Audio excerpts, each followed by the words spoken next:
Hi മക്കളെ, നിങ്ങളുടെ wife rice ഒക്കെ ഉണ്ടാക്കിയോ? ചായക്കടെ ഞാൻ ഇഡ്ഡലി ഉണ്ടാക്കാൻ പോവാണേ. എല്ലാവർക്കും ഇഡ്ഡലിയാണ്.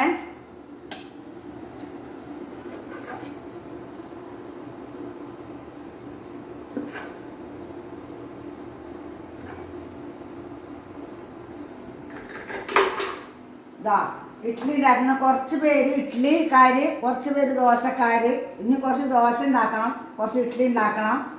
ഇഡ്ഡലി ആക്കി ഉണ്ടാക്കുകയാണ്. ഇനി ദോശ ഉണ്ടാക്കണം. അപ്പോൾ ഓരോരുത്തർക്കും ഓരോ തരങ്ങളാണ്. അപ്പം പിന്നെ എന്താ ചെയ്യുക? ദോശ ഇഷ്ടമുള്ളവർക്ക് ദോശ, ഇഡ്ഡലി ഇഷ്ടമുള്ളവർക്ക് ഇഡ്ഡലി. ദോശ ഇനി ചൂട്ടോടുകൂടിയ ഭക്ഷണം കഴിക്കാതിരിക്കുമ്പോഴാണ് ഇത് ഉണ്ടാക്കുള്ളൂ. ഇഡ്ഡലി ഉണ്ടാക്കണ മാതിരി ദോശ ഉണ്ടാക്കില്ല. അവർക്ക് നല്ല മൊരിവും ഇതിലൊക്കെ നന്നായിട്ട് ദോശ മൊരിഞ്ഞ് കിട്ടണം. അപ്പോഴാണ് തിന്നാതിരിക്കുമ്പോഴാണ്, കഴിക്കാതിരിക്കുമ്പോഴാണ് ദോശ ഉണ്ടാക്കുക. ഇപ്പം തന്നെ വേഗം തന്നെ ശരിയാവും. ഞാൻ മൂടി വെക്കാൻ പോവാണേ. ഇത് ഈ പാത്രത്തിലാവുമ്പോൾ പെട്ടെന്ന് കഴിയും. എന്താണെന്ന് വെച്ചാൽ കരണ്ടിൻ്റെ അടുപ്പാണ്. അപ്പോൾ അതുകൊണ്ട് വേഗം തന്നെ ഇപ്പം റെഡിയാവും. ഇനി കുറച്ച് ദോശ ഉണ്ടാക്കണം. അത് കഴിക്കാനിരിക്കുമ്പോഴാണ് ദോശ ഉണ്ടാക്കുള്ളൂ. അല്ലാണ്ട് ദോശ തണുത്ത് കഴിഞ്ഞാൽ കഴിക്കില്ല. ഇത് ഞാൻ ചമ്മന്തി ഉണ്ടാക്കാൻ പോവാണ്. പുതിന ചമ്മന്തി. അതായത് മല്ലിയിലയും പുതിനയും ഇഞ്ചി പച്ചമുളക് ഉള്ളി ഇതെല്ലാം കൂട്ടിയാണ് ഒരു ചമ്മന്തി ഉണ്ടാക്കാൻ പോവാണ്. അവർക്ക് സാമ്പാറുണ്ടായാലും ചമ്മന്തിയോടാണ് കൂടുതൽ ഇഷ്ടം. അപ്പോൾ അത് കാരണം ചമ്മന്തി ഉണ്ടാക്കാൻ പോവാണ്. ഇതേ ഇഞ്ചിയും പച്ചമുളകും എല്ലാം കൂട്ടി കഴിഞ്ഞിട്ടുള്ള ഒരു നല്ല അടിപൊളി ചമ്മന്തി. ലേശം തൈരും കൂടി ഒഴിച്ചാൽ നല്ല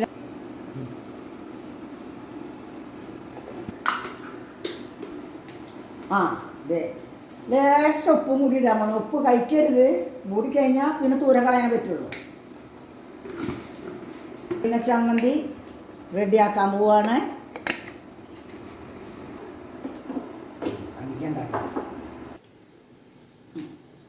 ചമ്മന്തി റെഡിയായി, പുതിന ചമ്മന്തി റെഡിയായി. ഇനി ലേശം ഉണക്കമുളകും കടുകും കൂടിയിട്ടൊന്ന് പൊട്ടിച്ചാൽ മതി. അപ്പം ചമ്മന്തി ഓക്കെ. സാമ്പാർ റെഡി. സാമ്പാർ ഇന്നലെ ഞാൻ ശരിയാക്കി വെച്ചിരുന്നു. അപ്പോൾ ഇതൊന്ന് ചൂടാക്കിയാൽ മതി. സാമ്പാർ റെഡി.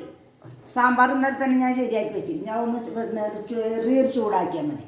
അപ്പം ഓക്കെ. സാമ്പാർ നല്ലോണം ചൂടാക്കി. ദോശ ഞാൻ ചുട്ടു നോക്കട്ടെ. മാവൊക്കെ റെഡിയാണ്. മാവൊക്കെ റെഡിയായി. ഞാനൊരു ദോശ ചുട്ടു നോക്കട്ടെ. ചട്ടി ചൂടാക്കിയിട്ടുണ്ടോ എന്ന് നോക്കട്ടെ.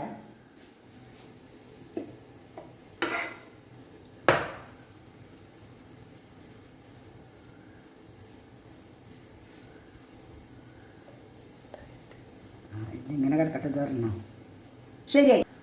ദോശയിൽ കുറച്ച് നെയ്യിടാണ്. നെയ്യിട്ടാൽ നല്ലൊരു മൊരി വരുമല്ല, അതിനാണ് ലേശം നെയ്യിടുന്നത്. ഇവർക്ക് നെയ്യിടണമെന്നും ഇഷ്ടമല്ല. ആർക്കും നെയ്യോട് വലിയ താല്പര്യമൊന്നുമില്ല. അപ്പം എൻ്റെ ഒരു മൊരിച്ചിലിന് വേണ്ടിയിട്ട് ലേശം നെയ്യിട്ടെങ്കിലേ മൊരിയുള്ളൂ.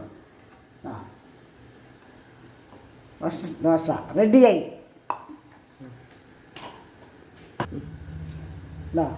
നെയ്യിട്ട് ദോശ ഒന്ന് മൊരിഞ്ഞ് കിട്ടണം. ദോശ മൊരിഞ്ഞിട്ട് നെയ്യ് കൊണ്ട് ഇതേ പറ്റി ദോശ മൊരിഞ്ഞ് നന്നായി റെഡിയായി വരികയാണ്. ദോശ റെഡിയായി. ഇനി ഞങ്ങളെല്ലാവരും ദോശ കഴിക്കാൻ പോകണം. നിങ്ങളും ദോശ കഴിച്ചോ? അപ്പോൾ എല്ലാവരും എൻ്റെ ഈ ഉമ്മാടെ വീഡിയോ കണ്ടിട്ട് എല്ലാവരും സബ്സ്ക്രൈബ് ചെയ്യുക. ഓക്കെ, ടാറ്റാ.